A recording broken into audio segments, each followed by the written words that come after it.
friends. First of all, Happy New Year to all of you. So, today's topic is in situ versus ex situ conservation.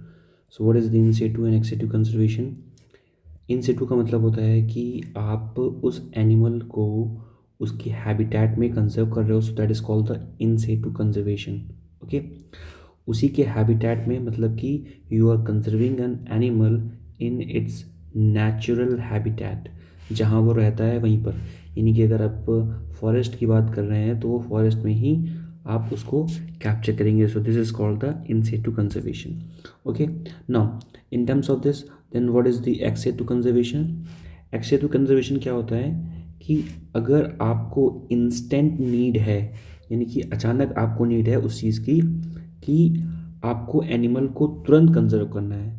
ठीक है, जैसे अभी आपको पता है कि हमने नामीबिया से हमने नामीबिया से टाइगर्स मंगाए थे. ठीक है, टोटल 8. तो उस 8 टाइगर को हम लोगों ने एमपी में कूनो नेशनल पार्क में, ठीक है, कूनो नेशनल पार्क में हमने टाइगर को संरक्षित किया था. तो बेसिकली हमने क्या किया, ये एक्स सेतु कंजर्वेशन, यानी कि दूसरी जगह से लाके हमने अपने यहाँ पर इसको कंजर्व किया. तो this is the basic difference between the in Setu and x Setu conservation. ठीक है, थोड़ी सी और डिटेलिंग समझते हैं इनकी. देखिए, इन सेतु कंजर्वेशन का मतलब होता है कि you are conserving that particular animal in its natural home या natural habitat. Okay, ex situ का मतलब होता है कि आप आर्टिफिशियल होम में उसको कंजर्व कर रहे हो. ओके, इन सेतु मतलब क्या कि नेचुरल होम. नेचुरल होम क्या हो सकता है, जैसे वाइल्ड लाइफ सेंचुरी हो सकता है, नेशनल पार्क हो सकता है, बायोस्फीयर रिजर्व होता है. तो these are the natural homes. Okay, और कौन हो सकते हैं? Fourth number is your forest reserve, protected area. तो ये सारे हमारे नेचुरल होम्स हैं किसी भी एनिमल के लिए. एक्स सेतु कंजर्वेशन क्या है कि आपने उस चीज़ को आर्टिफिशियली फॉर्म किया हुआ है. Just like seed bank. Seed bank का इस्तेमाल हम लोग करते हैं. सपोज आपको कहीं पर आपको जो जीन्स हैं किसी भी सीड के, यानी कि बीज को आपको सुरक्षित रखना है ताकि वो ख़राब नहीं हो. ठीक है, कोई नया ब्रीड आपके पास है सीड की, तो आप उसको सुरक्षित रख सकते हैं. नेक्स्ट इज़ जू. जू आप गए होंगे ऑब्वियसली. तो जू, पहले देखिए, जू का जो इस्तेमाल है पहले हम लोग करते थे इंटरटेनमेंट पर्पज़ से. ठीक है, कि एंटरटेन हो रहे हैं वहाँ पर लोग, तो इंटरटेनमेंट पर्पज़ से ज़ू का इस्तेमाल करते थे. पर अब ज़ू का इस्तेमाल हम लोग एक तरह से इंटरटेनमेंट के साथ साथ हम लोग उसका एक्स सेतु कंजर्वेशन के लिए भी करते हैं. And apart from that the botanical garden. ठीक है, बोटानिकल गार्डन आपने ज़रूर देखे होंगे. तो ये 3-4 एग्जाम्पल्स हैं किसके, एक्स सेतु के, और ये 5 एग्जाम्पल्स हैं हमारे पास इन सेतु कंजर्वेशन के. नेक्स्ट हम बात करें अगर national board for the wild life. देखिए, एक आपको बोर्ड पता होना चाहिए for your exam point of view. National board for the wild life, ये क्या है? ये बोर्ड है जिसके जो चेयरपर्सन होते हैं वो प्राइम मिनिस्टर होते हैं. So this is the most important thing, national board for the wild life. Chairperson of this board is the prime minister. और इसका काम क्या है, इसका वर्किंग है वाइल्ड लाइफ कंजर्वेशन करना पूरी कंट्री में. ठीक है, अब वाइल्ड लाइफ कंजर्वेशन की अगर मैं और बात करूं तो हमारे पास एक national wild life action plan भी है. ये 3 बार अभी तक आ चुका है, 1983 से 2001, 2002 से 2016 एंड 2017 से 2031. This plan is applied by the ministry of the earth, forest and climate change, ministry of environment, forest and climate change. ठीक है, अब देखिए यहाँ पर मैंने यहाँ पे कुछ पिक्स लगाई हुई हैं, यहाँ से आप समझ सकते हैं. This is the captive breeding centre. These all are the example of the ex situ conservation.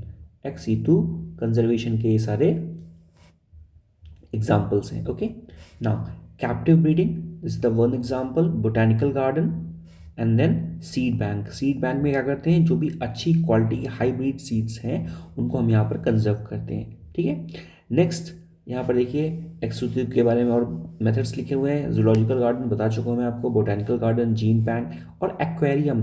Aquarium is also a type of the ex situ conservation. Aquarium में जस्ट लाइक आप फिशेस रखते हो वहाँ पर, ठीक है ना.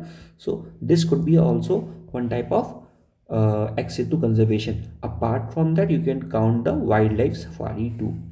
Then there's a board to National Gene Bank at the National Bureau of the Plant Genetic Resource. तो हमारे पास एक, हमारे इंडिया में नेशनल जीन बैंक भी है.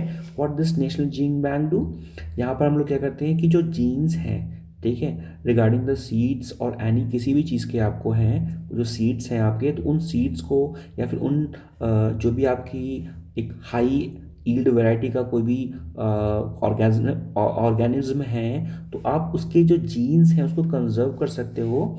You can conserve the gene of that thing in this particular national gene bank. ये कहाँ पर है? ये दिल्ली में है, and this comes under the national bureau of the plant genetic resource. Next अगर हम बात करें प्रोटेक्शन की स्टेटस की, देखिए अभी मैंने आपको कई सारी चीज़ों के बारे में बताया है। इट्स लाइक हमने भी पढ़ा बायोस्फीयर रिजर्व के बारे में, national park, wild life century, reserve forest and protected area. वैसे देखा जाए तो ये जो सारी चीज़ें हैं जितनी भी मैंने अंडरलाइन की है, this all comes in the in situ conservation. In situ का मतलब मैंने क्या बताया था? You are conserving animal in its natural habitat. ठीक है, नेचुरल हैबिटेट यानी कि आप उसके जो प्रिस्टाइन फॉर्म है और जो ओरिजिनल फॉर्म है वहाँ पर आप कंजर्व कर रहे हो। अगर हम प्रोटेक्शन स्टेटस की बात करें तो इन सारे में से जो हमारा दिस बायोस्फीयर रिजर्व है, बायोस्फीयर रिजर्व को प्रोटेक्शन सबसे ज़्यादा दिया जाता है। या आप ऐसे बात करें कि प्रोटेक्टेड जो फॉरेस्ट है इससे बड़ा होता है रिजर्व फॉरेस्ट, रिजर्व फॉरेस्ट से बड़ा है wild life sanctuary, wild life sanctuary से बड़ा है national park, and then the biosphere reserve. Okay, and यही सीक्वेंस रहेगा हमारे प्रोटेक्शन के एरिया में, यानी कि प्रोटेक्शन के बेसिस पे सबसे ज़्यादा प्रोटेक्शन मिलेगा, सबसे कम प्रोटेक्शन मिलेगा प्रोटेक्टेड फॉरेस्ट को। ठीक है, उसके बाद मिलेगा रिजर्व फॉरेस्ट को। This is 1 2 3 and 4 and 5। सबसे ज़्यादा प्रोटेक्शन मिलेगा बायोस्फीयर रिजर्व को। अगर एक प्रोटेक्टेड फॉरेस्ट है और वहाँ पर जो एनिमल की स्पीसीज़ है उसको ज़्यादा ध्यान देने की ज़रूरत है, तो हम उसको अपग्रेड भी कर सकते हैं। किसमें अपग्रेड कर सकते हैं? रिजर्व फॉरेस्ट में। रिजर्व फॉरेस्ट को और प्रोटेक्शन देने की ज़रूरत है तो we can upgrade in the wild life sanctuary, and in the same way wild life sanctuary could be upgraded in the national park, and national park could be upgraded in the biosphere reserve. In country route now we total have the 18 biosphere reserve and 106 national park and 75 Ramsar sites we have।